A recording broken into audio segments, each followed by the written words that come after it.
Hello बच्चों, let us see the question.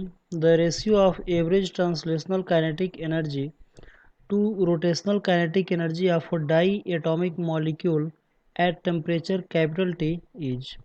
Question ये कर रहा है कि किसी डाई एटॉमिक गैस मॉलिक्यूल का अगर एवरेज ट्रांसलेशनल काइनेटिक एनर्जी निकालें और रोटेशनल काइनेटिक एनर्जी निकालें तो उनका रेशियो क्या होगा।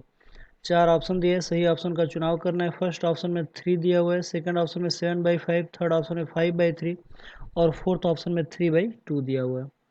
तो आइए देखते हैं इस क्वेश्चन का मेन की कॉन्सेप्ट क्या है और फिर इस क्वेश्चन को हम लोग सॉल्व करेंगे।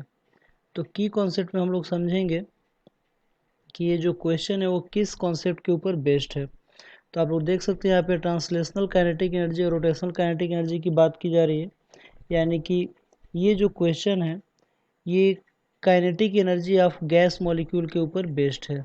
This question is based on kinetic energy of gas molecule. किसी भी गैस मॉलिक्यूल की काइनेटिक एनर्जी के ऊपर बेस्ड है। तो जो टोटल काइनेटिक एनर्जी होता है किसी भी गैस मॉलिक्यूल का, उसका फॉर्मूला होता है F/2 kT। F/2 kT। यहाँ पे जो F होता है और डिग्री ऑफ फ्रीडम होता है, K बोल्ट्जमैन कांस्टेंट होता है और T यहाँ पे टेम्परेचर होता है। एफ यहाँ पे डिग्री ऑफ फ्रीडम होता है, डिग्री ऑफ फ्रीडम। ठीक है, तो आइए देखते हैं कि सोल्यूशन वाले पार्ट में कि क्या क्या गिवन है इस क्वेश्चन में। तो आप लोग देख सकते हैं कि यहाँ पे दिया हुआ है डाई एटॉमिक मॉलिक्यूल। तो अगर हम डाई एटॉमिक मॉलिक्यूल की बात करें, डाई एटॉमिक मॉलिक्यूल जो टोटल डिग्री ऑफ फ्रीडम होता है डाई एटॉमिक मॉलिक्यूल का, उसमें की अगर हम लोग बात करें तो टोटल कुल मिला के 5 होता है। ठीक है, और जो 5 होते हैं उनमें से 3 जो होते हैं वो ट्रांसलेशनल होते हैं और 2 जो होते हैं वो रोटेशनल होते हैं। तो अगर हम बात करें तो टोटल डिग्री ऑफ फ्रीडम जो होता है वो 2 तरह के डिग्री ऑफ फ्रीडम से मिलकर बने होते हैं, पहला ट्रांसलेशनल और जो दूसरा डिग्री ऑफ फ्रीडम होता है वो हमारा रोटेशनल होता है। ठीक है, और दोनों को अगर हम लोग मिला देते हैं तो ये टोटल डिग्री ऑफ फ्रीडम होता है। तो आप लोग यहाँ पे देख सकते हैं कि अगर हम बात करें डाई एटॉमिक मॉलिक्यूल का, तो जो ट्रांसलेशनल डाई एटॉमिक मॉलिक्यूल होता है, डाई एटॉमिक मॉलिक्यूल के लिए जो डिग्री ऑफ फ्रीडम होता है वो 3 होता है, और जो रोटेशनल डिग्री ऑफ फ्रीडम है डाई एटॉमिक मॉलिक्यूल के लिए वो 2 हो जाएगा। ठीक है, तो अगर हम काइनेटिक एनर्जी अगर निकालें सिर्फ और सिर्फ रोटेशनल का या ट्रांसलेशनल का, तो पहले ट्रांसलेशनल का कर लेते हैं।